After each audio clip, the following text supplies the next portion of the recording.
Hello, world. Welcome back to Golf Subpar. Colt Knost and Drew Stoltz getting you ready for the holiday season. Sleeves, we got a couple things to get to real quick. First off, these new hoodies we got on rocking right here. Gravy Bird making his debut. Gravy Bird in the house. And you can go to the Golf.com Pro Shop, buy all this new swag we got going on right now. A lot of cool stuff out there. A lot of good stuff. A lot of wintertime selection. We've had some lightweight hoodies, T-shirts, things like that. Now we're coming in for the wintertime. We got the new Gravy Bird in the building. The old Sleazy Bird in the house, but some nice hoodies, high quality, perfect Christmas gifts for anybody out there looking to shop. Yep, love it. Go to the Golf.com Pro Shop and click on the Birdie Juice collection and go get amongst it. And also, Sleaze, you've been seeing our Dewar's bottles here if you've been watching on YouTube. And this holiday season, make it personal with Dewar's custom bottles. Choose between Dewar's 12-year or Dewar's 15-year Scotch whiskey. Craft a message and receive a bottle with your message on the front label delivered right to your door. Make it funny, make it sappy, make it personal. Either way, you have 44 characters to say it, so make it count. Head over to customlabels.dewars.com to get started. All right, Sleaze, and by the way, a lot of action this week, but I'll be honest, golf kind of stole the headlines. I mean, I know it's football season and all, but the PNC Championship, the parent-child, Tiger Woods and Charlie Woods, they didn't win, but my God, were they the talk of the sporting world. They basically won, and they were getting all the hype leading into it. We talked about it on the radio show for 3 consecutive days, and at the time I was kind of thinking like, all right, I want to be careful about how hyped I get for a 12-year-old's golf game. You know what I mean? Like, let's all just taper the expectations here. The kid's 12. He's going out there. Not only is he playing in front of cameras and stuff, he's done it before. He did it last year, but this time's different. It's Tiger's, it's his dad's return. Every media member in the world is going to be there. People are tweeting about it. Like, let's just chill out on how much attention we're giving this 12-year-old. Like, this could be tough sledding. And by God, by the end of the tournament, I was like, all right, skip all these people. I want to see Charlie hit it. Dude, the game was a joke. I was floored by how good it was. And I'm one to not get too hyped up, like I said, about a 12-year-old's golf game. Well, I think the difference, too, was obviously Tiger was making his comeback, but last year when he played, people were raving about his game. There was no crowds there. It was just the TV cameras were there, but this time, I mean, there were thousands of people out following this kid around going crazy. He had security walking next to him, and nothing seemed to faze him. I mean, the shots he hit coming down the stretch to the back right pin on 16 was unreal. The par 3 17th, he hit it the closest of anyone all day, just drew one into a left and right wind with a 5-iron to like 5 feet, makes birdie. I was shocked they didn't birdie 18. That would have been fun to see it, make it a little more exciting. But, dude, unbelievable, Charlie Woods. You are a superstar in the making. I mean, there's going to be a lot of expectations, like you said on him. There might be some expectations. But, my God, I mean, I tell you what, he has got off to an incredible start. Yeah, I hope he enjoyed his private life, the 11 and a half years that he had it, because he's not going to be able to make a move in the golf world from now on without the whole world knowing about it. Every junior tournament, his scores, what he's winning. But like you said, like 12 years old, I don't know how great the 12-year-olds are anymore these days, but I can guarantee you there's not a whole lot of guys fading 5-irons to back right pins with water on the right and then turning around and then drawing it into the wind on the next hole with water left. And not only that, like how many 12-plus footers did we see him make? And he wasn't putting second. Tiger putted second most of the time. So he was the first one hitting, and he ran a few by or whatever. But how many did he hole? I mean, tons of putts. Like the whole arsenal was unbelievable. His entire game was just awesome to me. And, I mean, his demeanor, he just looked so mature. I mean, wasn't going crazy fist pumping out there. Just pick the coin up, toss it back to his pops, say, I got this one, bud. Yeah, it was business. But I mean,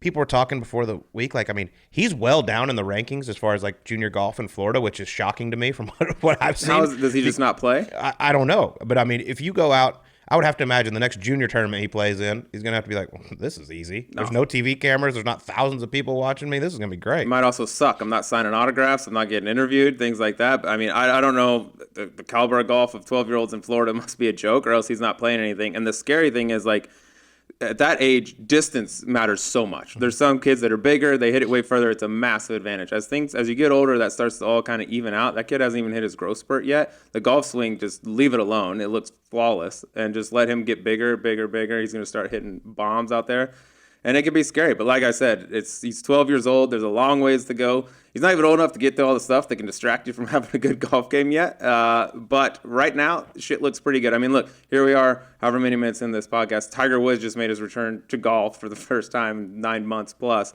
and we haven't even said one thing about Tiger. I'll tell you one thing. I'm about to talk about Tiger because what I noticed watching, he was into it. You could see he was focused. He was wanting to win that golf tournament. He was so disappointed when he missed that putt on 18. You could tell, but it was cool to see those competitive juices get going for Tiger. And I just really, really thought like he was into it. He wasn't going fist pumping, anything like that. He was focused, just quiet, fist bumps with Charlie. He was on a mission. Both of them were business. I mean, there was a shot they got the first day. Tiger had missed the green on a par 3 from like 200 yards. He missed the green. They had the camera on Charlie, and he kind of like rolled his eyes like, oh, my God, I can't believe he just missed the green from 200. I'm like, that's the best player to ever play the game of golf right there. But on Tiger, Justin Thomas alluded to this as well. How much further along is he than we even thought? I mean, it wasn't that long ago. He was just hitting the short iron on the range. We kind of thought that was the beginning. Then we got a glimpse of him hitting some fairway woods and drivers down at the Hero. And then this week, I saw him on the second day. He got up to 174 mile an hour ball speed. I mean, dude, that's above tour average. You can golf your ball. That's Colin Morikawa plus, probably, or thereabouts. I mean, you can get it done at 174. And that was with just a big cut that he hit on that shot too. Yeah, I mean, I think in 4 more months, which is when we're hoping he'll play golf again. I mean, he's going to be 177, 178-ish. I would imagine he's going to continue to heal and get better. The limp wasn't the greatest thing. Yeah, I was going to ask you about that. The one thing, it was pretty pronounced. I mean, he was riding in a cart everywhere when he was walking up to the greens or, to his ball in the fairway. It was noticeable. So I guess the question, I mean, golf swing-wise, he's got 4 more months. You expect that to progress to the point where, yeah, that's good enough to go out there and compete. I think the only question now is, can he get around? Well, it sounds like he knows when he's going to play next. If you listen to what Lee Trevino said, they were interviewing Lee. He goes, listen, I'm not going to give y'all anything, but he's told me when he's playing. So he's obviously has something in mind. He's not sharing it right now because obviously things could happen, but expect to see him tee it up in 2022. I think he knows exactly when he's playing. I think he knows exactly everything he's going to do from today till that tournament. There's nothing that happens by accident with Tiger Woods. And I think there was a little, I don't want to call it sandbagging, but when he was down at the Hero, it was like, look, let's just keep the expectations low. You know what I mean? I'm not to the point where I can hear my ball land, but I'm pretty close to it, talking about how short he's hitting, and then he comes out the next week and he's got 174 mile an hour ball speed. I think he's just purposely setting that bar low. Let's not get it too. If he comes out and says, yeah, I'm going to play again and I'm going to win again, then all of a sudden the bar's up there, and it's like if he doesn't win, it's a disappointment. Now he's just set it to the point I hope I can come back and play. But everything I saw this week, assuming he can walk around a golf course for 72 holes, the golf game will be ready in 4 months if that's when we're thinking at Augusta. Well, I'm so excited from what I saw. It was fun, dude. Yeah, it was awesome. I was surprised how much I enjoyed watching it. The Dallas Cowboys were playing at the same time as this PNC championship was going on, and I was flipping back and forth. Probably, honestly, watching more golf than football since they were killing the Giants. I was literally watching it, and like I said, we talked about it all week on radio. I was like, dude, the kid's 12. Let's relax. It's going to look like a 12-year-old. Sure, he's going to be probably better than the average 12-year-old, but let's just chill out. And then by the end of it, I was like, when he started hitting these little carvers and rolling in putts and throwing the coin, I was like, give me more. More. He's going to win more majors than his dad. Do like you do his dad and just follow him down the fairway. I want to see this kid go. It was really impressive. But we do have to congratulate John Daly, Daly the second. John Daly's been a guest here on Golf Subpar. Incredible performance. I know this is one that they've wanted to win for a long time. They've been close.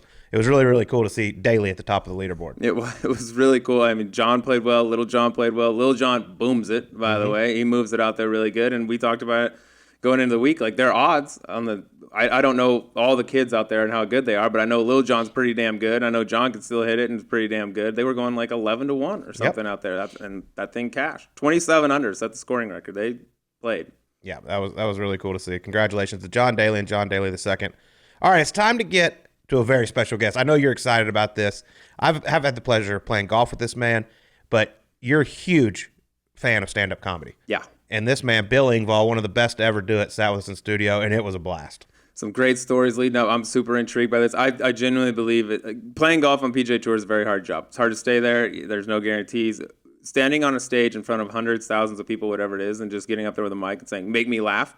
And if you don't, I hate you. Yep. That's maybe the hardest job in the world. So to have a guy that's actually done it successfully and done it for a long time, hearing the stories about the come up, there's a lot of parallels you can draw actually between that and golf. You got to start from nothing, go through some bullshit, and then hopefully you get to the big stage like he does. Yeah, it's a hell of a story. I mean, going from wanting to go to college and be a teacher to being a stand-up comedian, which is pretty far apart. Yeah, slightly. But it all worked out pretty well. Obviously, okay. You'll know Bill Engvall from Blue Collar Comedy with Jeff Foxworthy, Larry the Cable Guy, and Ron White. You probably said, here's your sign a bunch of times in your life. Yeah. All right, well, before we get to Bill Engvall, we got to talk a little bit about our guys over at Rokform, the best golf speaker on the planet. You use it. I use it. We're out there getting amongst it with these guys. Sleaze, I am so passionate about this speaker. I tell everyone, if you're going to it's Christmas season. What else? A golf speaker is a great gift. There's only one option in my mind, Rokform. This thing, the best magnet I've ever seen. There's no chance this thing's going to fall off your golf cart. Period. You could put it on a space shuttle. It is unbelievable. It's waterproof. The best battery life you could possibly ever have. I played, no joke, I went to Pebble Beach. I played 5 days in a row. Didn't charge it. Came home. It was in my golf bag. Kind of forgot. I was like, oh, there might be a little juice left. Went. Still made it through the whole round easily. No problem. That's the best thing about it, because every golfer likes to have a speaker. Every golfer likes to go out there and play it for the entire round. Then what do you do after the round? You turn it off, put it in your bag. Boom, you forget about it. You don't charge it. Next day you show up and you get the little ping, ping. And it's like, oh, shit, I got no music for today. This thing goes for days. I mean, it's crazy how long you can use it. You get everything you'd get from one of these super high-priced speakers, and it doesn't cost you near as much, especially if you use our code on it. But like I'm being perfectly honest. I use it every single round that I play with, and I rarely have to charge the thing, and it's a 10. Yeah, and it frees up your cup holder, more room for transfusions Correct. or doers, whatever you want to put in there. But it is incredible. You can put 2 speakers together, make it really, really loud. But like you said, it's a great holiday gift. Go to Rokform.com and enter code SUBPAR for 25% off. That's ROKFORM.com. Enter code SUBPAR for 25% off. All right, here he is, Bill Engvall on Golf Subpar. Okay, looking forward to this one. This man here with us today has been making people laugh for a long time. He's a stand-up comic, actor, member of the highly successful Blue Collar Comedy Tour, and created the phrase, or at least made it popular, "Here's your sign." Bill Engvall, welcome. Hey man, this is an honor, man. When Colt got hold of me, I was like, yeah, because I watched it on is it Instagram or YouTube. I watched it on Instagram because I see and so I've been following you guys. And when Colt reached out, I go, yeah, hell yeah, I'll do it. Because Colt and I, we've been buddies for a long time. Colt and I are like that couple that they split up and then they kind of go their way and we kind of hook up again and then and it's always in a different location. Yeah, little lovin's better than no lovin'. Right. Just fate. It all comes back around. Not too often, Sleaze is the third funniest person on this show. Right, exactly. God, this is going to be tough to swallow, dude. It's going to be stuff that I'm going to have to really turn it up. I tell you, the first time I met Colt was in Orlando. They used to have the Disney, which was a great tournament, just because they gave you like 1,000 park passes, and if you had kids and stuff, and I was just giving them out to people. And what was funny was that I'd give them to people. I see a family, and I go, "Hey, you guys want park passes?" And their first reaction was looking at me like, "What? Like, why are you doing this?" And I go, "I just can't use them." Yeah. So I got paired. So the tournament was you played with 2 pros, one day, one the next day. So I got paired up with Colt, and he didn't know me, and I didn't really know him that well, and we started, and the first hole was a par 5, and I was playing with Colt, and Colt was smashing the ball. That is not true. Yours already started off the line. Anything you say from this point forward, well, it was really straight. From my perspective, It went really straight. It was bombs from Colt. But I birdied the first hole with a pop, and Colt's like, "Hey, all right, we're gonna have some," and we were cutting up and laughing, and then because I'm playing with a pro, so I can't hit with him, so I'm just gonna do my little swing, and then I started scoring, and all of a sudden then I started caring, and then and I'll never forget, and I use this. I took this advice, and I still have it on my bag. Sometimes I have it in my bag. I wrote it down. We were about number 13 in the game, and started to dwell down into the darkness. And Colt goes, "Bill, when you don't give a shit, you hit the ball pretty damn good." It's true. Yeah. And he was right. It was a perfect thing to say, because now I'm trying to like push it down there further, and it's like it was going left, right. So, but to this day, I wish I'd have brought it. I'd showed you. When we finished the day, we were tied for first. And I have a picture of the PGA scoreboard that says Knost Engvall, and it was.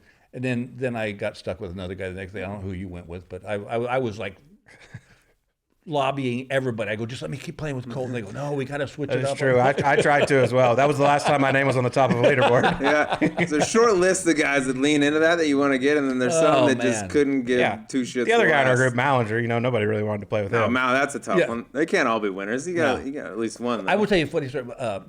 Malley was playing at the.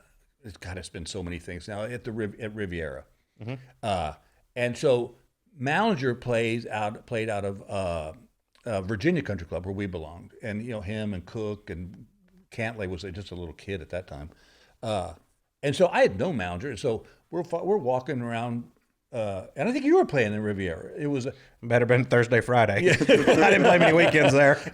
and so I saw Mallinger. I go, and I don't know who his caddy was, but I'm sure the caddy had no idea who I was.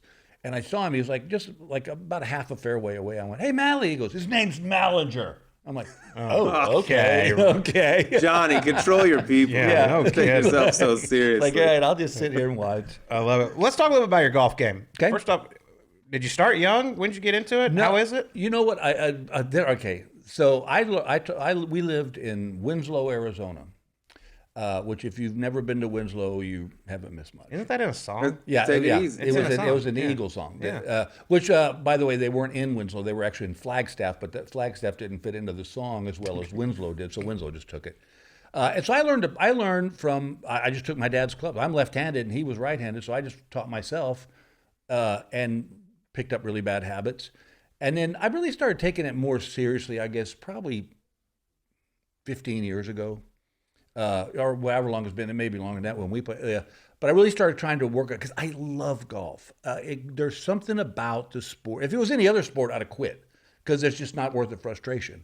But it's just you get every once in a while you hit that shot that is like a pro, whether it's a chip or a drive. Probably not drive anymore these days, but but I just love the game of golf, and so I got down to about an 8, which then I went, wow, if I took lessons, I could be a 5. Mm-hmm. I went from 8 to 15. Is that because of Zach Final? Yeah, yes, right. No, it makes sense. But I love that because I think the reason I love golf is because it's just you and the course. It's not you. I'm not playing against you. It's just we're each playing the same course, and whoever has the lower score is going to win. And it's just one of the most wonderful. My favorite time to play is in the evening, like about 4:00. Yeah. And there's nobody out there, and just there's something about when you just pure that shot, whether it's a 7-iron with a baby draw or it's you hit that drive that just goes wow. And I love walking. That was one of the reasons I got my knee fixed because I love walking a course. Because you generally, if I'm in a cart, we're rushing up to you're rushed up the ball and you're hitting, you're not getting a chance to really. I always love what Nicholas told Cantley when he said, "Look around, enjoy what you got here, man." Because it's like, but I think that's kind of what golf's become. In a way, I'm kind of sad about that. Is that it's become, well, it's big business. I mean, it's huge, but. These guys are all, you see them come out and they're having fun and they're laughing and Spieth jumping up and down and high bumping his caddy when he chips it in. And then all of a sudden there's something that turns and it becomes a job. And when it becomes a job, then you can see that they just don't have as much, like poor Justin Thomas.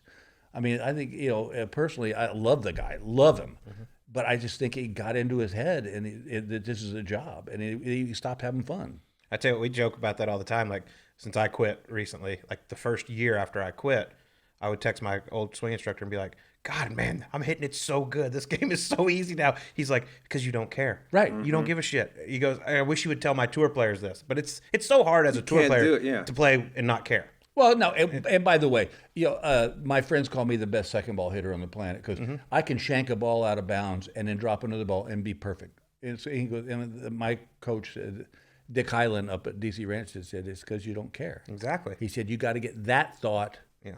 You trust the second one. Yeah. And it doesn't matter because you're not going to be able to count it. Yeah. So. Yeah, it's like so counterintuitive. It's like the less you try, the better. Well, you know what I mean? There's There's nothing else in life. The further like, it goes. It's like, I try to crank on these balls and it's like, and if I just, it was funny. One day we were playing, I was getting ready to go play and Dick said, do me a favor. He said, today I don't want you to just swing every club like you do a 7-iron. He said, and just come tell me what happens. And I was like, okay. You're fired. Yeah, you're fired. Yeah, that's not what I want to hear. Played one of the best rounds of my life just because I didn't, it was just like every ball. I thought there's no way I'll get on in regulation and par 5s, and I was. And it was just like, okay, maybe there is something to this. But it's just, I always say golf is like that psychotic girlfriend you want to break up with. That you just get to that point and then she sleeps with you and it's so good. And you go, all right, I'm back in for 6 more months. Yeah, that booty call. Golf is a booty call. It is. Everything else is a disaster. But yeah, go back to I'm it. having fun. I love playing. My wife, and I love that Gail loves to play. She is insane with it. I mean, she's at home right now. She's sick. And I know it's not even that she feels bad; it's that she can't be out playing. Mm-hmm. I heard she owns you on the golf Oh, course. she does own me. And you know what? Never taken a lesson. She just has her little swing, and it's just. But I will tell you a funny story because I used to get so frustrated. She'd be like, "Why are you getting so mad at this game?" And I'm like, "Just whatever." And then she started getting better, and all of a sudden, a little more swear words started coming. I'm like, "Well, why are you getting so upset about it, babe?" Yeah, ease up. I heard a great story. I was playing with Clint Black one day. And you hit one of those fantastic shots that keep you coming back, and then something happened. I hit a shot. It was a par 3. It was 180 yards, and which is the other thing interesting about golf. You can remember every shot, every yardage. And I hit this ball, and it landed on the green and started breaking left, and stopped about a foot from the hole. And so we're playing with Clint Black because he was doing the concert that night in Glenwell. And Clint plays a little golf, and we had a great time. And so we go to the forward tees, and Gail gets up and hits this ball, and Clint Black standing behind her. And he goes, "There's Gail Engvall. She's just taking an 8-iron. She's got a nice smooth swing there. It's flying. It's on the green and rolling. It's in the hole. Hole in one, called by Clint Black." And the funny story was the only thing she was thinking about was she goes, "I want to do better than you did." Yep. And I go, "What the?" There's only 11 inches in there to work with. Yeah. I've got the picture of it. Don't worry. Yeah, One of your little friends might have sent me the picture. We might have to get it on the show. And by the way, this last summer, she did it again. Yeah, she's Same doubled you hole. up. So you got Same 2? hole. Yeah. I only had one. That'll And keep you coming I back. didn't even see it. It was an elevated green at Virginia Country Club. And we were playing in a couples thing. It was early in the morning, and it's a really high up raised green. And so I hit the ball, and I go, "Okay, that should be on." And this guy walks to the edge and looks back, and he goes like this. He's pointing down. And I go, it's in the trap, you know. And then I go, "Well, why would a guy do that? Why would he walk up and just say, 'Hey, you're in the trap,' you know, kind of being a jerk?" I walked up and he goes, "Hey, hole in one." I'm like, "Wait, what?" Oh, you didn't even get to see it. No. Were you getting to play, because you've been touring for so long, did you get to play on, blue collar, you got a couple other guys, or at least one that loves golf? Dan he'll play 36. He's Larry. 72 holes. Yeah, Larry the Kid, we play 72 holes in a day. He lives out here in the winter as well. But Yeah. He. I don't know. There's a club out here he doesn't belong to, but you know what? He loves it, and it's great. And but I think your question was, the hard thing is when we would fly in and just do the show and then fly out, so that we really didn't have time to go play. And but yeah, Ron plays a lot of golf. And that would have been a lot of fun to be able to do that, because I've got to play the best courses. I'll tell you my favorite golf story. We did a golf tour over in Scotland and Ireland, and for 9 days we had, even the caddies were like, "You guys, this weather's never like this." It was like sunny, 70 degrees, and so for 9 days we had that kind of weather. The last day we're playing. What's the course? I'm having a senior moment. It's in Ireland. It's the #1 golf. Royal County Down. Royal County Down. Sideways rain, wind. That's not a good one to be on. And so and when the bus pulled in there's like 40 golfers. You could just see the look on there, like, oh God, they showed up. And so I didn't even hit a driver. I just said, I'm going to hit a 5-iron off the tee, just because I just wanted to play 9 holes. It was just miserable. And so I hit my tee shot, and it literally rolls into a puddle of water, so just the top third of the ball is sticking out. And the caddy goes, and I do a horrible Irish accent. He goes, "You can take it out of there you want." And I go, "Would Ben Hogan have taken it out of the water? I don't think he would have." And I took a hybrid, and I flushed this ball. And it dropped about 7 feet from the pin, and he goes, "Christ, he's going to want to play 18. I was like, "No, dude, we're done. I love it. Are you a guy, like, when you're home on the weekends, you watching a lot of golf? Always. Love the golf. I'm just, you know what? I'll tell you what I watch a lot. For just enjoyment, I watch the PGA. But if I really want to watch the LPGA, these girls are just insane. I mean, it's just another level. And the pros, too. And so I love watching on TV. And I love what you do on it. It's like, I think I love the fact that you keep it light. And but you watch these guys, and of course, they're putting for their life. I mean, it's their card. It's like, I'm standing over a 5-foot putt for to win the skin, but now you say, hey, by the way, this putt's worth $3 million. Yeah, There's some- you get a little pucker factor. Majors, everything. But yeah, I love watching golf. Just I mean, obviously the Masters, but I love the tournaments. They're really getting some nice courses, and I like Jack's tournament a lot, just Memorial. because Jack is figuring. Everybody's like, well, how do there? All the conversation about how do we? These guys are hitting the ball too far. Jack just lets the rough grow up, and I got to play Eastlake 2 weeks before the NCAAs.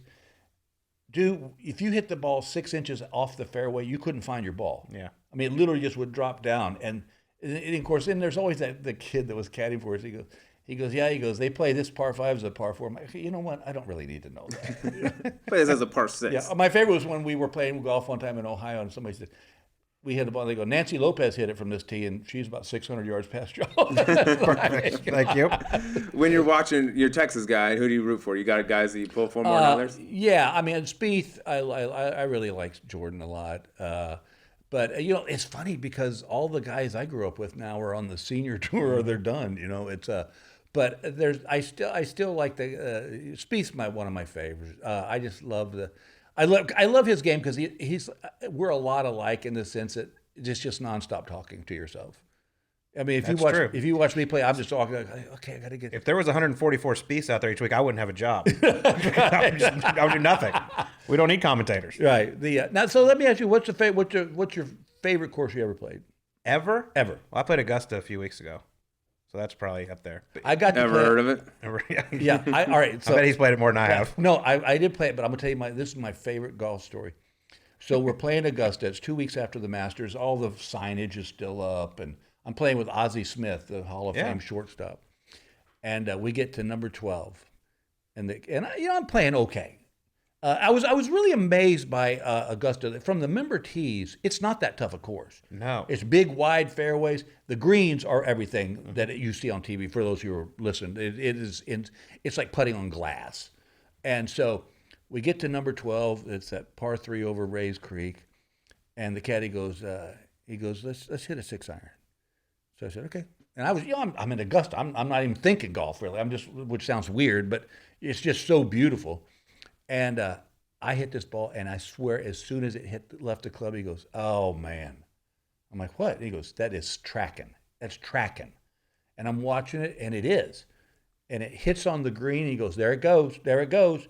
Hits the pin, rolls 45 feet off down into the creek. God damn! I said, if I'd have Flew gotten into the flag? No, it hit on the green, but that's how quick the greens were. It hit on the green and rolled and hit the pin square, and then kicked it off. And it rolled. I said, if I'd have gotten a hole in one on that hole, I would have quit golf. That was my favorite hole. Like when I worked the Masters this past year, but when I got to that tee box, that's when it hit me. I'm like, my God, this place is incredible. It is insanely beautiful, and just the history of it. You walk through the clubhouse, and there's all the putters, clubs that guys have.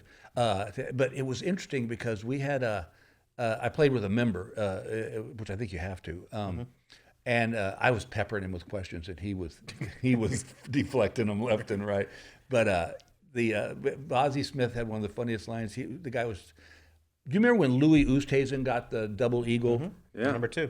Okay, and he threw the ball into the crowd. They said within 30 seconds there was about 8 guys in green jackets around him. Really? And that ball is now that ball's in the Augusta Hall of Fame.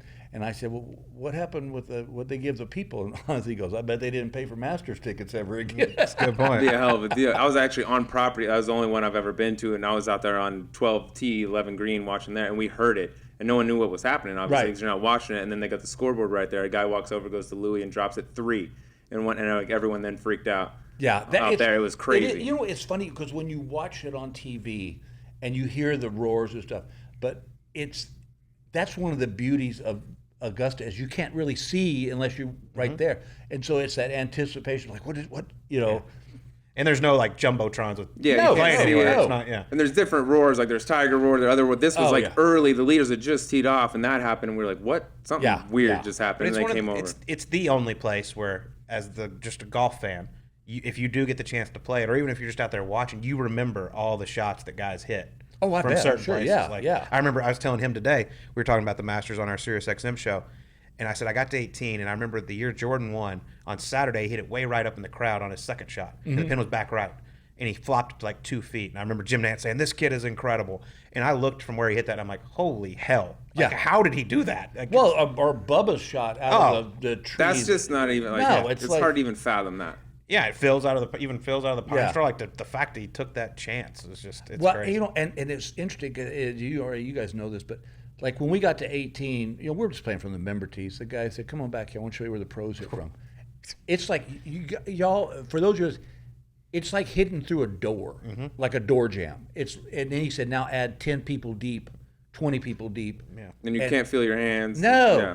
I was one of the things I thought Tiger had. I was reading stuff about Tiger, and they said that when he was playing at the peak, that when he was getting ready for the Masters, that he used to go and would hit a ball from 100 yards to the green, and then just sprint to the green, and then he would putt. And they said, "Why are you doing that?" He goes, "Because when you're at Augusta on 18," he goes, "that's what your heart's doing." When it's That's why Sleaze shotguns are Red Bull. That's why I before drink he- so much. It's the only way to mimic the nerves, dude. All I needed to do was get to a place where got nervous. It was a big enough moment. I just couldn't get there. I would have been ready. Scott Hoke, the world. I mean, that would be me. Yeah. 2-foot putt Yeah. to win the You wouldn't Masters. make you wouldn't make That's your a- worst enemy putt normally. No. You would if you were playing with your guys. You're just thinking 100%. Yeah, Slap that one back. yeah. But that's the beauty of golf. I mean, it's just like there's just so much going on, and you know when you and I love what there's guys like to me Ernie Els got one of the greatest swings. I mean, if I could have him or Colin Morikawa, just. You like that? I don't a little If bit? he wasn't such a dick. Yeah. He's got a PR problem. but he's all He right. won't be around long. I just watch their swings and I go, where is that power coming from? You know, it's like they look like they're just like I played. I used to do commercials for Bama Jams, which is a subsidiary of Welch's, and one of the perks was I got to play in the LPGA tournament in Tucson. I played with Meg Mallon and with Annika Sorenstam and Julie Inkster, and it would be me and two corporate executives, and then the pro. The guys look like at the end of 8 look like we just gone 9 rounds with Mike Tyson. These girls didn't even break a sweat. I mean, they're just and Julie Inkster could be one of the funniest people I've ever met So in my she's life. coming on the show soon. I was just with her. Oh, at Pebble. please She give her a is- hug for me. Tell her she I is love fantastic. her to death. I love Julie Inkster. She likes to have a good time too. Heard some rave reviews about. Oh, Miss she's got Inkster. some of the best jokes you just go, what? That's Maybe we get her to tell pretty some of big. them. Yeah, I mean, coming from you to say someone's got good Oh, jokes. I'm gonna tell you something. Thank God Julie Inkster didn't go on tour because as a comedian, because I'd have been out of work. Who is the best golfer out of the guys on the blue collar? I'm guessing Foxworthy didn't play. No, he didn't really play that much. I haven't seen Larry's game lately. I heard it's gotten good. I think probably from what I've heard, I think Ron probably has a more consistent game. I can You hold can say my own yourself. with him. Yeah, you can say Yeah, yourself. yeah. I mean, I can. I always thought one of the funnest things I wanted to do was do like a charity thing, like a charity match. Ron, me, and Larry, and just all the money would just go to a charity, and we'd play for just play better ball. And We can still do that. Yeah, that's not off the table. I would love to do that. Yeah, I'll tell you one of my favorite stories I heard about Larry was when he first started playing golf. They had gone to Pebble Beach, that was one of my dreams. Was before you quit, was that you and I would get to play Pebble Beach together. That would have been the crowning jewel of my golf career. But I was talking to Larry, and he said, "Yeah, man, I shot a 85 at Pebble Beach." I said, "What?" I go, "Wow, that's great." And his buddy pulled me and said, "We're playing off the best drive." That's right. By the way, if that would have been the crowning moment of your golf, the partners I've had in the past would disagree with you. I wouldn't even care. Colt and I had so much fun just because we just were kind of the same simpaticos, and it was so fun to be. And I got to tell you, this sounds goofy, but it's different when you're inside the ropes. Mm-hmm. It's like you've got. I literally, it could be you standing 2 feet from me, but there's a rope between us, and it just makes all the difference. It's like that was what I loved. Or the American Century, you got that chance to feel like a pro, and but it was it was one. I got another Pebble Beach story for you. So my manager took me to Pebble Beach, and I'd never played it, and so we get there. We stay at the lodge. We got caddies. We're early tee time. Perfect. Everything's perfect. And I birdied number 1, and then I parred every hole through 7. Okay. So we get to that blind tee shot over the rock, and the caddy, the caddy didn't know me he just sees what I'm playing today, and I was having a great day. He said, just take it over that rock, edge of the fairway, we'll be home free. I hit it right over that rock. It rolled right to the edge of the fairway. He goes, 3-iron, we're good. I go, I can't hit a 3-iron. I got to hit my 3-wood. And he goes, oh, dude, you'll be 200 yards over the green. You can't, you got it. We argued for 5 minutes. He got me to hit a 3-iron, took a 12 on the hole and shot a 104. 12. Damn it. I mean, the wheel Caddy's didn't even fault. wobble. They just went boom. But the first one, top into the ravine or something?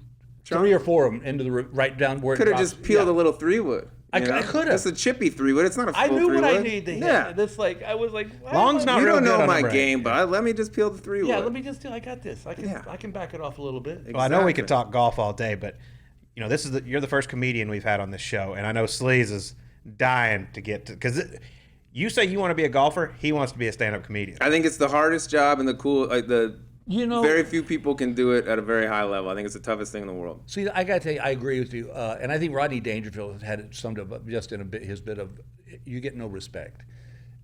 People look at stand-up comedians like, oh, just go up there and do your stuff. Just Go be funny. Yeah, just go be funny. And it's also, though, one of the most rewarding jobs in the world because I've been doing it for 42 years now, and I got to be honest with you, if you'd have told me when I first started, it would last that long, I'd have said you were high because it's just there's something that's really rewarding, and that when you can take people that don't know you, they don't know anything about you, and you can take them on this little journey. Right now, we really need it's hard now because the world's changed. People are different, but I love stand up, and I always said I wanted to go out on my own terms. And I am. I'll probably miss it. There's times I'll miss it, but the thing about stand-up that's hard, and a lot of people don't see this, is that they see you on stage for 75 to 90 minutes, and they think, that's a great job. They don't see the 22 and a half hours you're stuck in a hotel room with no cable, and and when I knew it was getting to be time. I remember playing the Improv in Vegas and we did 16 shows in 7 days. Oof. And this last weekend, they said, we got 2 shows. I'm like, what? Oh, come on. But yeah. 16 and 7. Yeah, that was 3 shows a night. And, you only were doing 20 minutes. It's, but it's Vegas and nobody really cares. But yeah, stand up it's awesome. It's kind of, there's a lot of golf, it used to be we would kill our time by drinking. But then as you got older, you started playing golf. So when I was still doing the club circuit, I would take my golf clubs with me and just go. I would literally I would find a local course. Like here, I remember coming here to Phoenix. We used to play the Improv in Tempe. And I would go find a golf course, like a muni course, and just give the pro tickets to the shows, and he'd let me play golf. And I had to stop telling other comedians about it because they would go screw it up. But keep that tucked. Yeah. That was the first time I was ever aware of the fact that in the summer in Phoenix, you can pay for $25. And in the winter, that same course is $250. Yeah, so that's true story. A little different. It's kind of like golf, though, in a sense, like to start, you just like if someone wants to turn pro, you think you're good enough, dude, go do it. Hey, you know what I listen, mean? yeah. It's kind of similar with that. If you're funny, go. Yeah. What was your first I'm doing comedy? This is it. This is my job. First performance. You know what? I honestly, Sleaze, I don't think it really hit me until Here's Your Sign came out. But I should backstep that a little bit in the sense that when I won the American Comedy Awards, Best Stand-Up in a Nightclub, I knew I could hang then because it was the first time that they let the public vote. It was not just people sitting around a table going, "Well, that guy's funny." But I knew I had the chops, and it was hard for me to. What am I getting? Telephone. Agent. Oh, Got a yeah, deal. and it's Vegas residency. It's Tiger. That's weird. Oh, Tiger. Think about coming Told back. you What do you I'm think? busy. Yeah, he's asked me, he keeps calling me, going, "Think I should go back?" No, don't. But no, stand up is one of the most wonderful. But it's never. Every comedian wants to be a singer, and every singer wants to be a comedian, and both of them want to be golfers. So it's like, it's. But what they don't see is that it really takes away your. Like, I got to give Gail credit. In 42 years of doing this, she's never once, said, "Why do you got to go? I'm here with the kids. This is not." I'm sure she thought it, but it just made it so much easier for me to do what I wanted to do. And it's great when I look back. And I tell you, it's a gig that's easy to get caught up in what you haven't done. I got it. I got the brass ring. I caught it. And I don't ever want to do this job just for a check. It was like last night we had 2 great shows, and when you're in that tunnel, man, and you're with the crowd and you're on the same wavelength and just everything's just bam, bam, bam. There's no better job. Now, conversely, there's been a lot of nights I wish I had a band and went, "All right, boys, this one's Play me fun." off. Play me off. Give me the worst. Every comic's had to have at least, to different degrees, just a complete disaster of a bit or a performance. And if they don't, it's a lot like masturbation. If they tell you they haven't, they're lying. It's like, Who lies about that? That's probably not going to get on the air. No, that'll be We're right. allowed to say whatever on We're here. going to lead with that, yeah. But no, I've had. What's the worst? The worst. Well, the worst hecklers you can get are drunk women, because you can't just slam them. You've got. Then you're a bully. Now you're like, "Hey, what do you?" But I did a job. It was a corporate gig. And this guy called me and he said, "Hey, I want you to do a show for our company." He said, "We're an international company." I said, "All right." He said, "It's going to be 100 guys." I said, "Okay, how many are international? How many are American?" He goes, "Oh, it's like 90 Americans and 10 guys from other countries." I go, "Okay, great." So they flew me to Florida. I get there and I walk in the room, and it's like a Fellini film. The room is pitch black dark. There's just a white hot spotlight on the stage. Come to find out, it's 100 international guys and 10 Americans. And I start doing my show, and there is not a titter. I mean, nothing. And I'm like, what the heck? And so I'm trying to do these shows, and out of the darkness, I hear this, "Do you do any South African jokes?" I go, "Dude, I'm from Texas. I just thought there was Africa." They'd always broke it up. And so I kept trying, because, they were paying me good money. But then the conversation started. I go, "All right, look, you know what?" In my head, I'm thinking, I'll give them their money back. Just fly me home. Get me out of here. Yeah. And so finally, I just said, "Guys," I just listened to a bead of sweat roll down the crack of my butt. I said, this just ain't working. I just listened. And so That had to hit. No, no matter where you're from, you've had some sweat drip down your butt. And so I walked off stage, and the guy goes, "Why'd you get off?" And I go, "Because they're not laughing." He goes, "We're British. We don't laugh." And I go, "Well, why aren't I a comedian then?" So what I did was, and this is where you get that kind of life or death thing. Not life or death. That's a little over the top. But you really try to. What I did was I got a beer, and I went table to table, and I told them the dirtiest jokes I knew, and they loved it. The guy said, "We want to book you next year." I go, "Now we're good." I'm going to get out of here after this one. Yeah, but there's you have those nights that, especially in the clubs. I get emails pretty, every once in a while. Somebody say, "I want to be a comedian. I'm funny in the office." I go, "Now, go up to a nightclub, midnight show on a Saturday night when they're just too drunk to even go to pass out.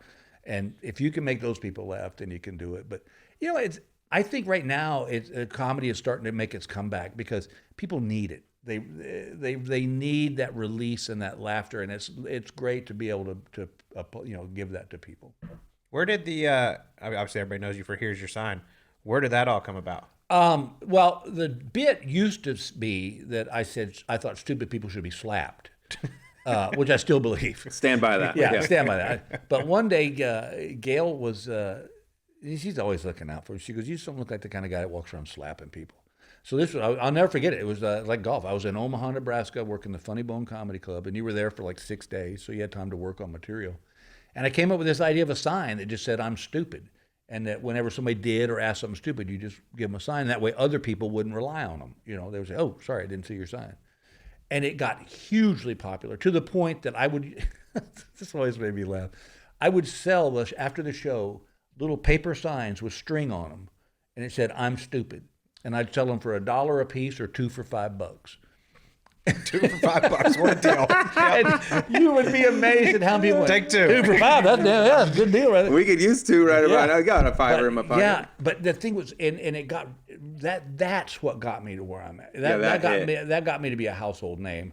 But even then, people, because Foxworthy had gone so fast, so far, that was the name everybody knew. Mm-hmm. So he and I were always getting, like, hey, love that, you might be a redneck thing, and and I was always like, yeah, that's Jeff Foxworthy, Yeah.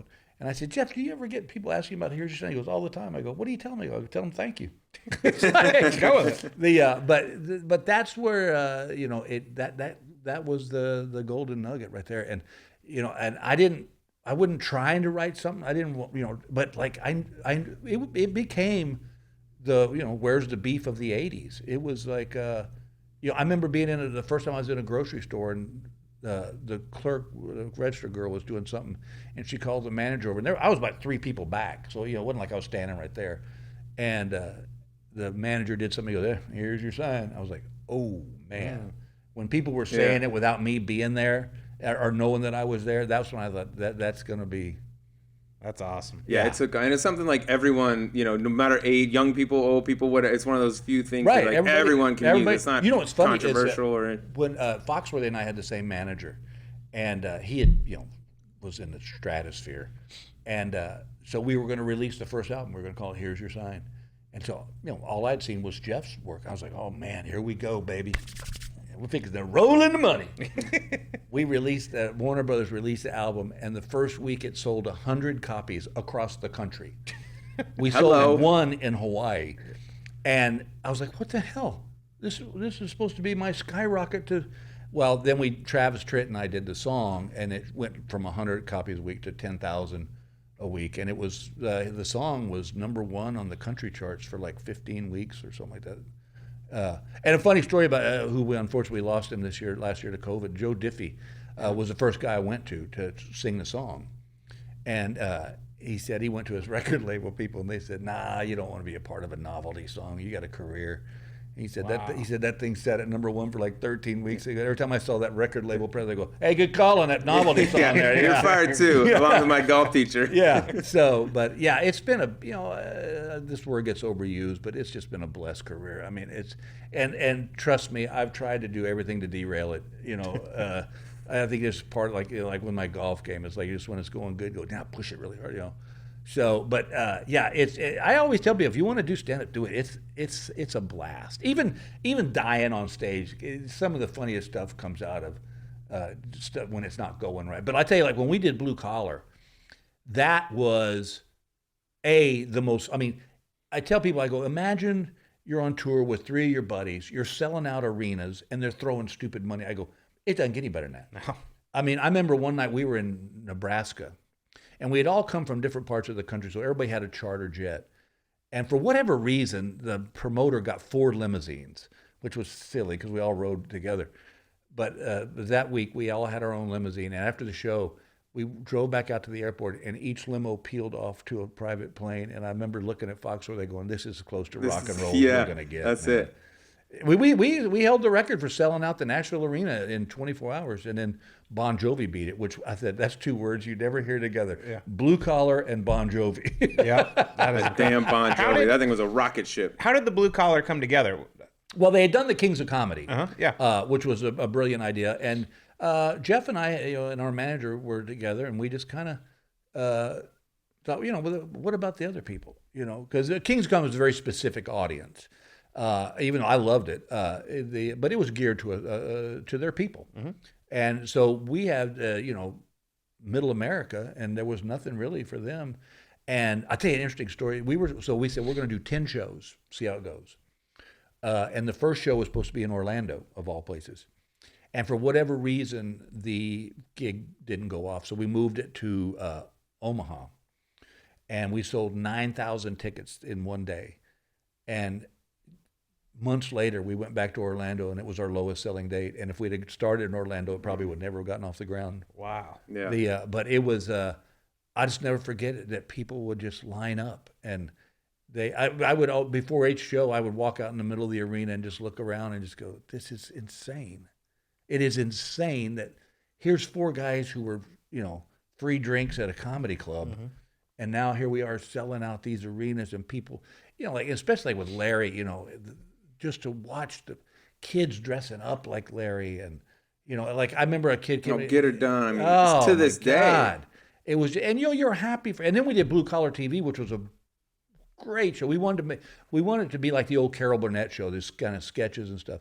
And we were the WB's #2 show behind Reba, and they were freaking out because they thought they were going to be known as the Country Network. And so they pulled it. But there were just times that you just like sat back and went, wow, this is so bigger than we are. And there was dolls. We had blue collar dolls. That's when you know. Yeah, That's when you know. I remember when we would spend the winters in Park City.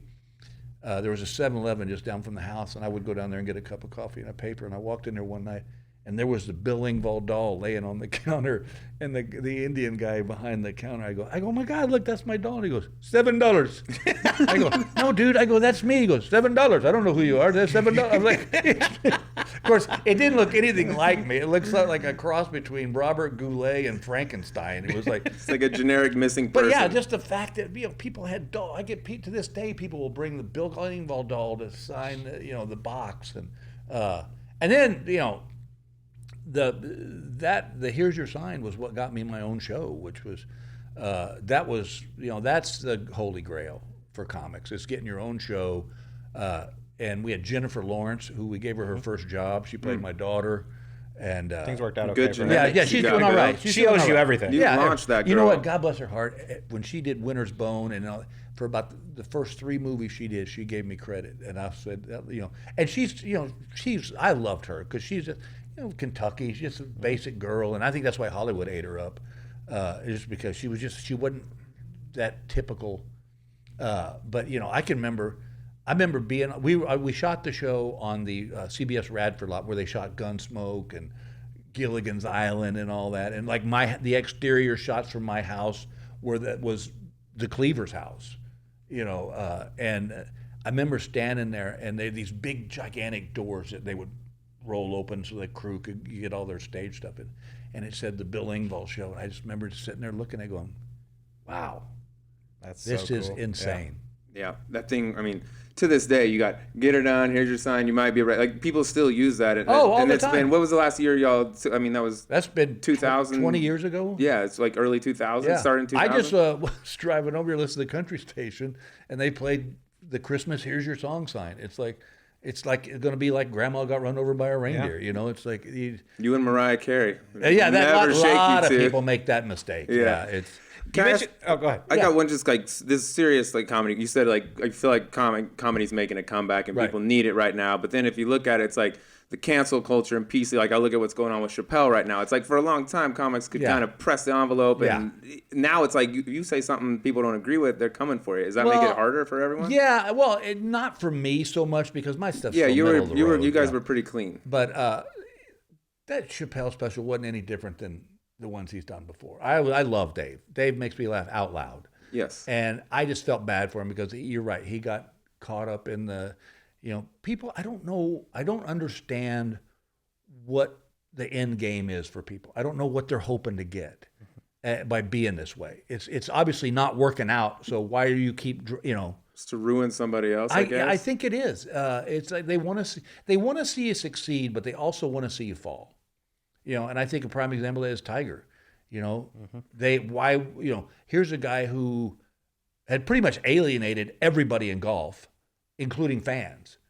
And then all of a sudden he gets into that bad times, and everybody's like, but then when he started making a comeback, it was like the second coming. It was like, and it's like, and as a performer, whether you're an athlete or an entertainer, whatever, that's a mind game because you're like, either hate me or love me, but this whole back and forth, I don't know if I can handle that. Once you get to a certain level, I think people like to see that downfall, Well, yeah, on the way up, they're trying to boost you up. And you get there, you're there for a while, they're like, okay, time to bring it. He's had I had much. One of my dear friends from the early days of comedy when I started getting a name. He was bad mouthing me, and I was like, I finally called him. I go, "What are you doing?" He goes, I just, I was, he couldn't have an answer, because I called him on it. It's, then he kind of started being nice again. It was like, I don't know what it's a weird place to put your head. Yeah. Yeah, I'm with you. The end game, it's like, great. So You say just you get him ruined a huge canceled. talent. What's that going to do for you? Yeah, your life's not going to change. Yeah, just change the channel, bud. Someone else You can watch miserable. it. Yeah, I watched season 1 just recently of the Chappelle show, season 1. And I walked through, I was like, canceled. Every episode, I was like, that's gone. Would never happen. That's everybody coming for you. I'll tell you what I thought was fascinating was the other day I was watching Gunsmoke. Because Gail's always laughing at me because that's what I watch. Mm-hmm. Before the show came on, it said, there are character depictions in this show that may not be agreeable with it. I'm like, it's Gunsmoke. Who cares? What?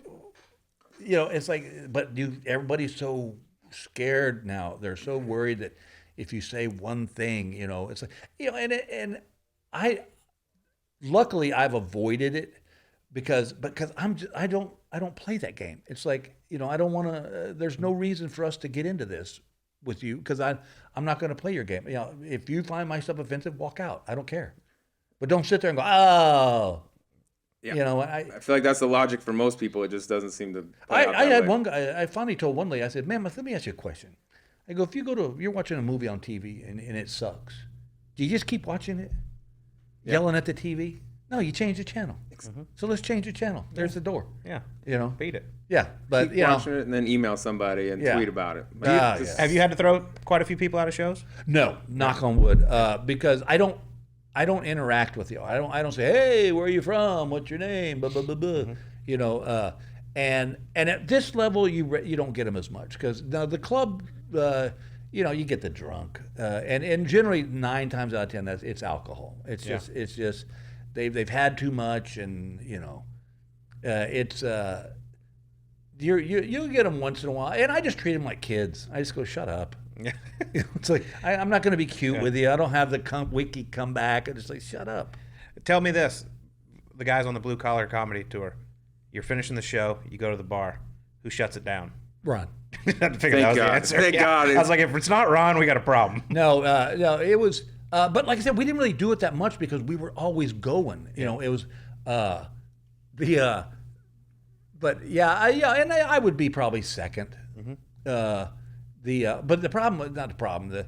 Luckily for me, I did my abusive stuff when I was in the clubs. Mm-hmm. It was I used to drink tequila like it was water. I mean, and the club owners loved it because I'd say, "Hey, can I get a shot of tequila?" And you should go, "Hey, yeah." And then all of a sudden, then they start buying them for you. And I'll tell you, I'm not proud of this story, but it makes me laugh. I was working in Cincinnati, Ohio, at the Funny Bone, and I got so wasted on tequila that I started doing my act as a pirate. I would enjoy that. I would go, "Arr, here's your sign," and it was just one of those moments, and the crowd they were drunk, and the next time I came in, I looked at the ad in the paper, it says the pirate guy is coming back. That's awesome. People be clamoring for that. Oh, arr, they would, matey. Well, I think we have to talk about, unless you got some more comedy stuff. Now we can go E9. No. What?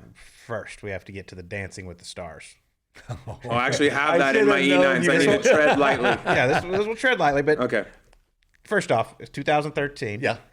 Rumor around Virginia Country Club is you kept it rather quiet for a while that it was going to happen. Yeah. So here's what happened. They called, and I was going to turn it down because I was like, man, is that where my career's at now? And Gail said, I think you ought to do this. She goes, even if you're only on for a couple weeks, that's 13 million people watching that show. It was A, one of the funnest things I've done. B, one of the most brutal things I've done. People have no idea the physical. I lost 35 pounds in 13 weeks. No, and kidding. I didn't even sniff. I need to go on that show. Should be a star. I tore my groin, pulled my hamstring, and had to have my knee replaced. But I will tell you this, that I kept it quiet because those guys out there, blue collar guys. I mean, you're not ballroom guys, Yeah, they. But so it was. We just kept moving on, and so then once I knew that I kind of was in this, because I figured out the show. It's not a dance competition. Otherwise, we would have been asked to do it. It's a popularity thing. So that's what I do. So, I had Emma, this little 22-year-old British blonde bombshell, and we'd do this dance, and then I'd run over and kiss the 55-year-old woman, my wife, and every woman in America went, see, love that guy. Look at that, and it's like, and so once I started going, and I also think that a lot of my buddies and a lot of the guys at Virginia, they watched that show like you would watch a NASCAR race. They were just looking for the crash. Exactly. Please mess up. Please mess up. Yeah. And then when I kept moving on, then they kind of got into it. Yeah. But I will tell you this, that after that, when I was on that show, when I would be doing my shows, they would say, now for blue collar comedy, there was a nice applause. And they'd say, and Dancing with the Stars, and it would just explode. People, I couldn't believe how many people watched that show. It's That's massive. crazy. And God bless you, Gail, for being, hey, babe, I'm going to go press up on this 22-year-old smoke show for a few weeks. Dude, how about this? Yeah, babe, you should do that. How about this? Taking her on the road. Because I was still working heavy. And so I would have to take Emma with me, and we'd rehearse whatever dance we had that week in the theater. And then when the people started coming in, she'd go backstage and watch TV. And, Wow, I didn't realize you would still keep. Oh, yeah, doing your because tour otherwise and you had no everything. time to rehearse. And How many hours a day are you rehearsing? You could rehearse 6 hours a day, which was 5.5 longer than I really wanted to Say, that's way longer than I would. You had I'm assuming, zero dance skills leading up. The only dancing Foxtrot. I'd ever done was, two-stepping, beer in this hand, woman in the arm, and go. That's really all you need. Yeah. More nervous first dance on Dancing with the Stars or your first stand-up routine? Oh, Dancing with the Stars. Yeah. Because you had 13 million. Because basically, it sounds like you have longer, but when you boil it all down, you've got 24 hours to learn a dance and then do it in front of 13 million people on TV. It's a lot of people. Yeah, and but yeah, I can remember to this day standing back there, and they go, and now dancing the foxtrot. I'm like, oh God, I go just, and I'm telling you, Cole, I literally would say to myself, just don't be a jackass, man. Just keep moving, because that's what one of the judges told me. They said, no matter what happens, just keep moving. Mm-hmm. Shake your hands, do whatever, because we don't know if you stop, then we know you screwed up. There was so many times, and like by the end, I had torn my groin doing this dance with Emma. And so for the rest of the time, man, it was just like every move was just like a knife. And but we did it, and I was so happy. I never forget Tom Bergeron when we finally got eliminated in the finals. Said, "This was the happiest departure speech I've ever heard." I go, "Dude, I am toast. I am so done." But the thing that was nice was that Emma and I, our ages were so far apart that there was never any kind of weird stuff. Are they getting a little? In fact, I remember Julia I know what she was trying to say, but it just came out totally wrong. Emma and I had finished a dance, and Julianne Hough said, when I watch you and Emma, it just reminds me of dancing with my daddy. And I was like, what the hell is that supposed to mean? My daddy. I love it. That's great. Good name of another show. Yeah, Dancing with my daddy. Got to be 40 years Might old. be on pay-per-view. I want to be streaming now. Awesome. Exactly. Well, should we get to the E9? Yeah, let's do it. All right, this is 9 fun questions. Well, Okay. They're all fun with you. Oh, yeah. But we're going to learn even more about Bill Engvall. Okay. All right, we asked this to everybody. Okay. You can trade lives with anyone, dead or alive, for a day. Who would it be?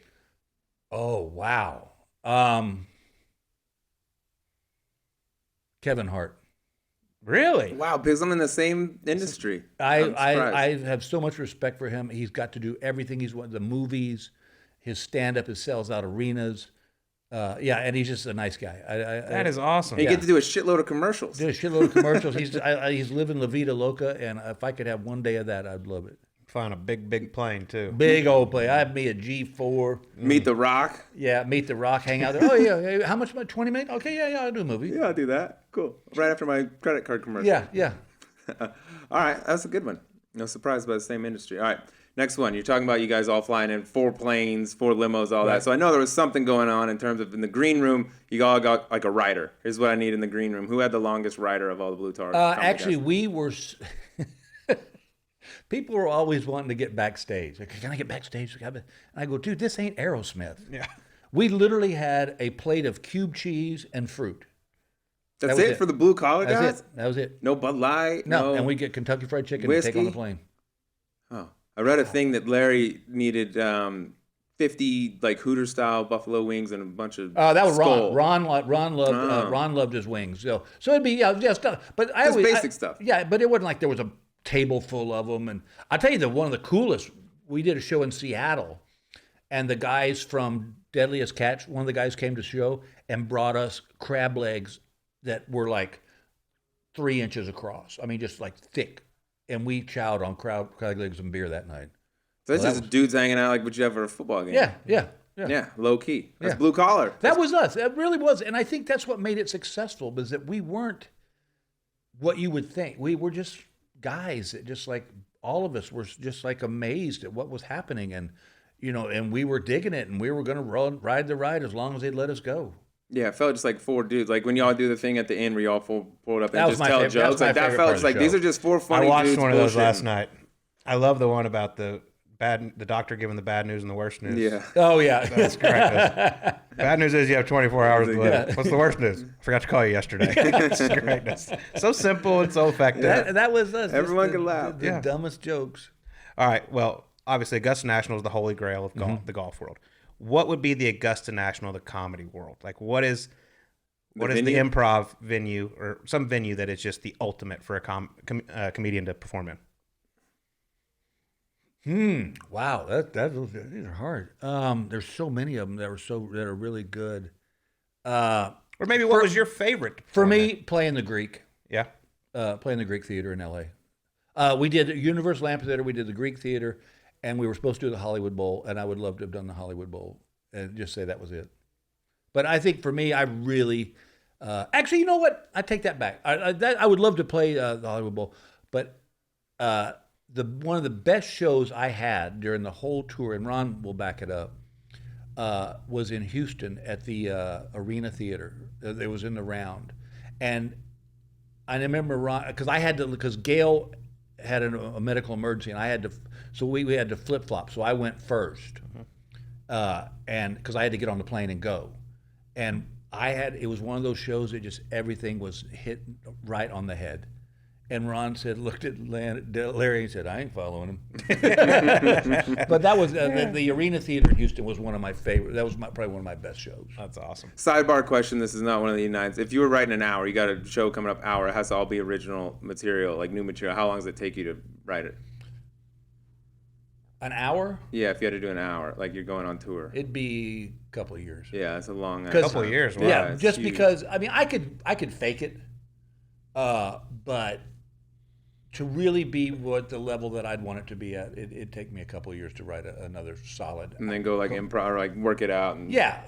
I tell you, if I could change anything about my stand-up style, I would love to be that guy that just goes on stage like I think Chappelle kind of does it. It's just free thought. He just talks. It feels like it, at least. Just whatever you want to talk about. That's cool. Yeah, that's how I'm just not naturally that funny. So. Do you like wake up in the middle of the night and have ideas pop in your head and you're like, and write that down? Once in a while, but generally, if you look at it next day, you go, nah, that blows. Perfect. Get those all the time. Yeah. It's good in the moment. All right, next one. Which one, if you can remember, I know there's been a lot of them, which one of Jeff Foxworthy's "You Might Be a Redneck" jokes hits closest to home for you? I learned some. That hits home or close to home? Yeah, like that's me. I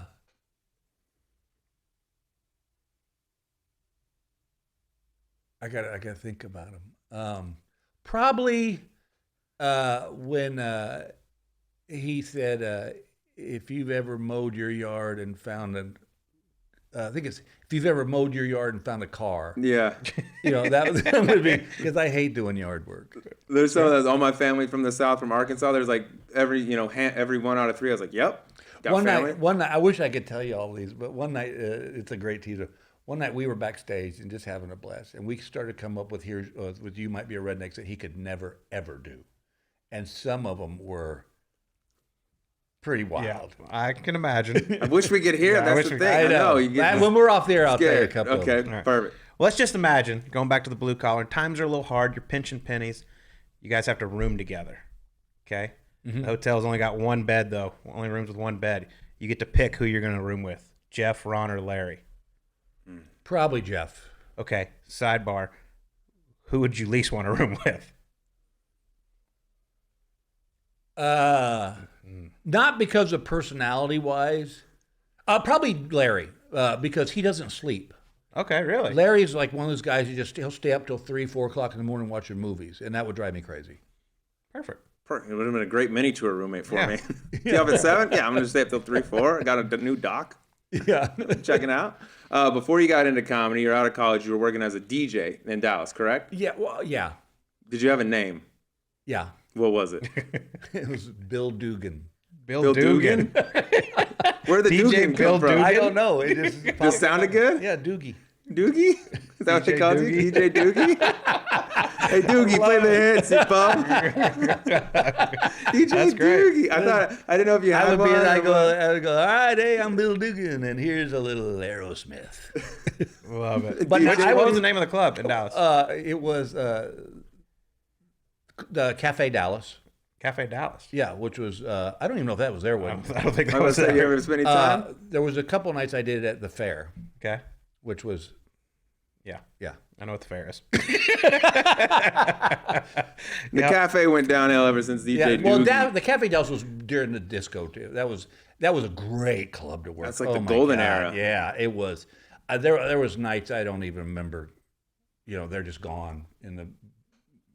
You're a good Sounds DJ. like my then. Saturdays. You're a good DJ. All right. We mentioned you used to play at Virginia Country Club out in California. True or false? The people that own the house down the right side of 18 there had to file a restraining order you because you kept trespassing on their lawn. False. There was no restraining order, but they asked me not to go on the fence to get my ball. Unofficially. I heard your ball might have hit their house a few times. A few times, yeah. And it was amazing because there was gigantic trees, but somehow I had that ball that would find it, and and they also had a pool, and I was like, I was always afraid I was gonna. That was, I'll tell you what, that was a hole that I watched Luke List stand at the very back of the tips and put it on that green with like an iron. That boy can move it. Oh, I love Luke. I played with him in the Greenville BMW. yeah. And what a Talk about effortless. Yeah, effort. Beautiful golf. And I tell you what, this is when I fell in love with Luke List. So I had this caddy. They have these caddies that show up, and they're just journeymen, So I got this guy, and he's all got, he's trying to be a fluff wannabe, and so Fluff wannabe. he had this big mustache and stuff, and he thought he knew all about golf. And I'm playing with Luke, and Luke's trying to make the cut, and it was only with me because we got to play on the weekend. And I had about a 8-foot putt to make the cut, and the caddy goes, "All right, man, and I don't miss it." And Luke goes, "What the?" and just goes ballistic. He goes, "You don't never tell your golfer don't miss a putt. You say, let's do it, get a solid stroke." He went on for 5 minutes, and this guy's backing up, and I'm like, "Yeah, Luke, I like you." Yeah, that boy Luke. Yeah. Show us a little Lay something. down the law. Yeah, but Luke's a great. He's just such a God. I've never seen anybody hit a ball like that. The golf swing's one of the most fun to watch on the PGA Tour. Oh, But I did hear you used to pepper that house down the right. I did pepper that house a lot. Yeah. Build your house on the right side of a golf course. Yeah, You get who what you builds get, on a dude. golf course, Exactly, all right? dude. I build it on a runway and a plane lands on my house. I'm not it's going to be so noisy. surprised. Well, there's a planes landing there. Yeah, exactly. All right.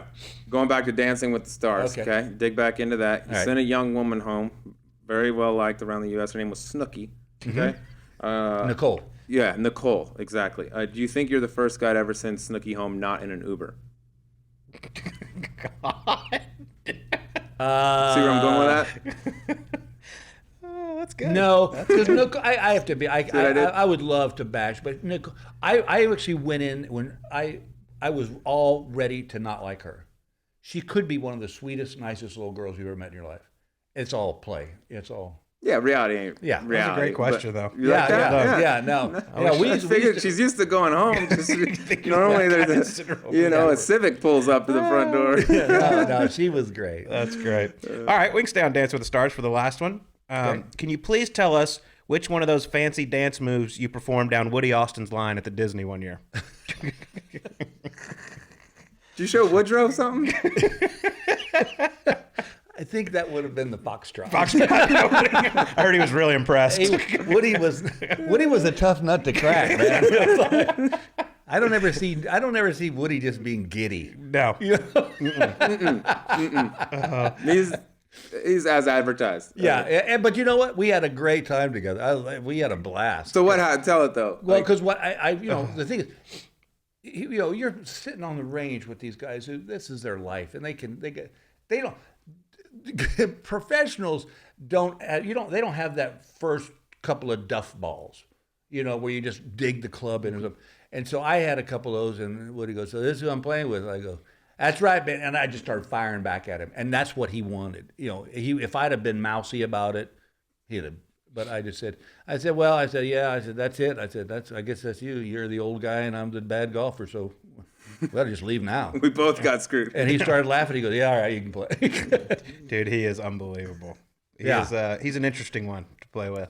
Now you guys have got to play. Somebody asked me this question. They said, and they asked this to a lot of people, but who would you guys' fantasy foursome be? You get three other guys.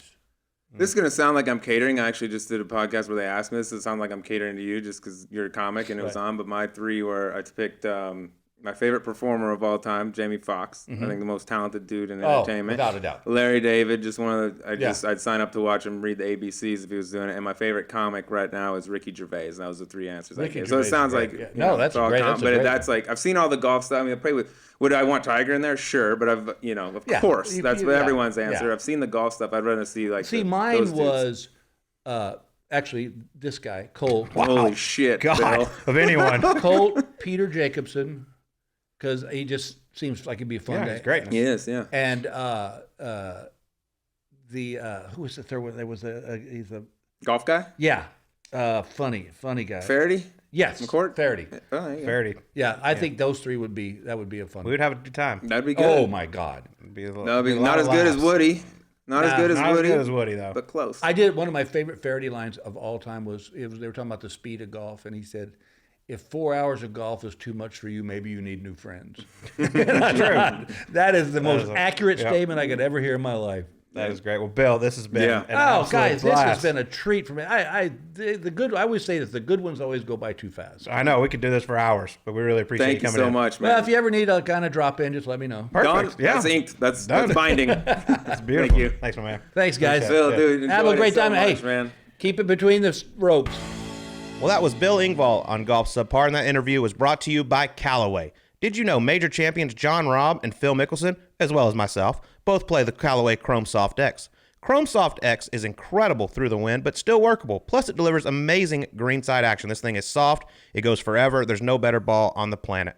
The standard Chrome Soft offers soft feel and short game control, and the new Chrome Soft XLS is for players who prefer the firmest feel and lower spin on full shots. Chrome Soft isn't just better for major champions, it's better for everyone. Find your Chrome Soft at CallawayGolf.com/Chrome Soft.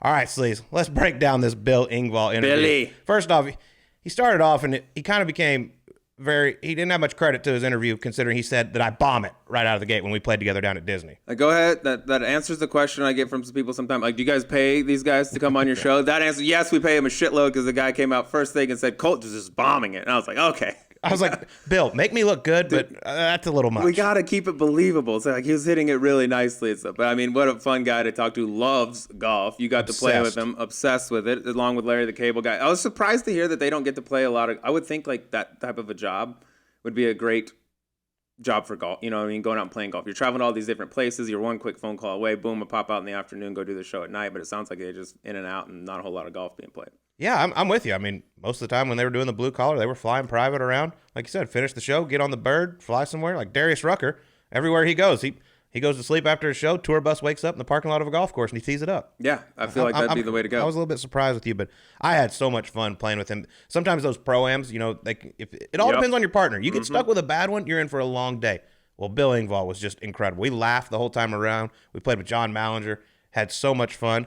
And we actually played really well. Our name was at the top of the leaderboard. It's the same for the pros with the amateurs. Like amateurs can get shit pros that don't engage, don't talk. It's a death march out there. It's no fun. It could be the same side on the other side. But yeah, if you sign up and you see Bill Engvall next to your name, like, okay, this is going to be a pretty good one. Sounds like you might want his wife to be your partner, though. She's got more game than he does. No shit, right? That's got to be a tough pill to swallow as a man who loves golf when you go out there and get destroyed by your wife every single time. But no shame in that, I guess. She sounds like a hell of a stick.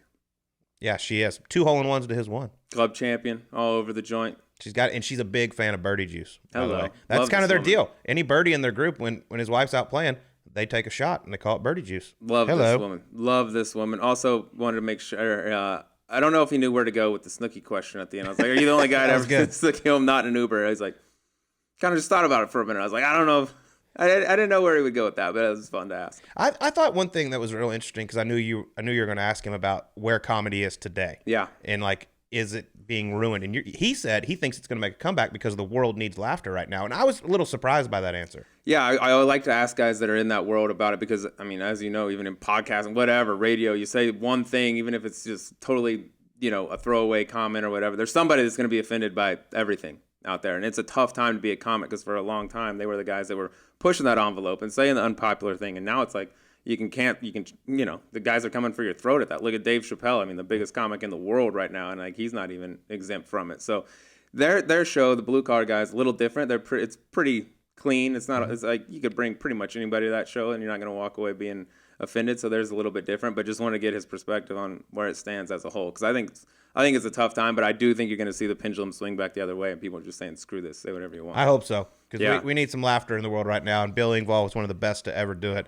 Had so much fun with him. He'll be back. I mean, he could have talked for 4 hours, it felt like. Yeah, he said he wants to just have me on whenever. We'll just shoot the shit about golf, what he's got going on. He's a blast. Well, it was a blast with him. And I'll tell you what else has been a blast, Sleaze, is our FanDuel picks. Mm-hmm. We each picked a same game parlay last week. Yours hit. Hello. I told you, dude. In the Chiefs game, yours actually ended up hitting. Unbelievable. Congratulations. I did 3 with the Dallas Cowboys. 2 of the 3 hit. Lost by 1.5 in the second half. Standard parlay situation. First 2 legs hit. All you're going to need is that third one. And it just seems like the odds go just through the basement at that point. But yeah, got a hitter. Got a hitter on that KC game. Was getting some nice messages. Congrats to anyone who piled on that. But we're running hot right now, dude. Running hot. And what I tell you, I think that was your first game. That was my first parlay experience. Shit's real, isn't it? They're really, really cool. It's fun. FanDuel does it. That's why they're the best sports book in the world. And he's making a list. He's checking it twice. He's giving away up to $7 million in gifts over 7 days on FanDuel. That's right. Our man, Santa Barkley, Sir Charles, is back. And Charles Barkley is giving away more than ever this holiday season through FanDuel Sportsbook. New and exciting users, open up the FanDuel Sportsbook app every day between December 21st and December 27th for a new gift from Saint Chuck. I mean, how good is that? Saint Chuck. Don't you just imagine that jolly fella in a Santa suit right now? Saint Chuck, Santa Barkley, Barkley Claus. He's got a lot of different names, but he's giving it out. He's dishing it. He's checking that list, and it's time to get paid. A lot of money to be handed out this week during the holidays, where you got your same game parlays, which we are very accustomed to. You got your daily odds boost. I mean, you could pick a day that you want. You can pick a team that you think will win over Christmas Day, the weekend, etc. There's so many different ways to get paid, and these boosts, by the way, I mentioned same game parlays a lot. The boost is nice too. There was a lot of those that paid. Very this generous. Past week. That's what FanDuel is. They're generous around the holidays. It's America's #1 sports book. It's the #1 destination for NBA and NFL betting. You get your money in as little as 2 hours. It's so safe and easy. There's no other app, in my opinion, you should use than the FanDuel Sportsbook. All right, let's give them a little Christmas cash. Here we go. We're going to each pick a game that we like between December 21st, December 27th. Okay? This might piss some people off here in the Valley where we're located, but I was very, very high on the Cardinals and the Suns. Sports was back in the Valley. People were going crazy, but the Cardinals are slipping a little bit, bud. I know. It's hard to watch. I was at the game against the Rams on Monday night when they couldn't get it done. And then this past weekend against the Detroit Lions, I mean, that was just borderline. That was tough to watch. Yeah. I mean, you win the game, you lock up a playoff spot, everything's good, and you go up there against arguably the worst team in the NFL, and you just lay an egg. Yeah. So I don't see that turning around in a short amount of time. I think they're in a little rough one, and they're going against one of the hottest teams in the NFL on Christmas Day, and the Indianapolis Colts are getting 2 points. They played unbelievable against the Patriots the other night. I think they're rolling. Jonathan Taylor, arguably up there for MVP of the league. Should be MVP, in my opinion. So I'm rolling with the Indianapolis Colts +2 on Christmas Day. I almost went with the Cards on this one. I was like, dude, That'd have been they can't keep sucking. They're going to be back. One of us would have won, absolutely. But then, I'll tell you this, watching HBO Hard Knocks, like, what's it called, mid-season, and it's with the Colts, whoever is on Hard Knocks, I immediately automatically think that they're good. And that's what's happening right now. They are with the Colts, good. but it is actually happening right now. Jonathan Taylor is an absolute animal. But, hopefully the Cards turn this thing around. Let's just secure a playoff spot, and then we'll figure out the rest. Get some people back healthy, get D-Hop back. You know, I don't know if he's coming back. hopefully for the playoffs, they're saying, but who knows? But all right, so you're going against the hometown Cardinals there. No offense to all of our local listeners here. I'm going to college. I'm going Sleazy Cloud's giving out another one. It's going to be on college ball here, okay? My bread and butter, as you know. I'll be betting virtually every single game on the slate for the next couple of weeks. I'm going with the big boys, though, here, okay? We got Georgia and Michigan, Clash of the Titans, college football playoffs. Over-under here, Colt, 44.5. Okay, so we need less than 45 points in this game. If you remember, Georgia got lit up a little bit in that SEC championship game. Michigan, meanwhile, looking really good. But what do they like to do? Pound the rock. They like to run it. Georgia doesn't give up a whole lot of rushing yards typically. All season they've been beasts. And I just think this game, with the lights, the pressure, I think it's a slow, grinded-out game. Under 45, Georgia versus Michigan. Let's get paid on that. All right, I got the Colts. You've got under Michigan, Georgia. Everybody go to FanDuel Sportsbook, download, get amongst it. New to FanDuel Sportsbook? Just sign up with promo code SUBPAR to get your first bet risk-free up to $1,000 and make every moment better this holiday season. That's promo code SUBPAR. Don't forget to check the FanDuel Sportsbook app every day from December 21st to the 27th to see what Santa Barkley brought you. Sir Charles, I mean, what a guy. All right, must be 21 years old or older, present in Arizona, Connecticut, or New Jersey. Void where prohibited. Restrictions and wager requirements apply. See terms at FanDuel.com. Gambling problem? Call 1-800-NEXT-STEP or text NEXT-STEP to 53342 in Arizona or 1-888-789-7777 or visit ccpg.org/chat in Connecticut or 1-800-GAMBLER or visit FanDuel.com/RG in New Jersey. Sleaze, Did it. to you and all of our loyal listeners out there, Merry Christmas, Happy Holidays. It's going to be a great one. I hope everybody makes a lot of money with FanDuel. Happy gambling. And thank you to all of us for listening. If you need some last-minute Christmas gifts, go to the Golf.com Pro Shop. Birdie Juice, this stuff is absolutely incredible. It'll look great on everyone for the holiday season. Merry Christmas. We'll talk to you on the next Golf Subpar.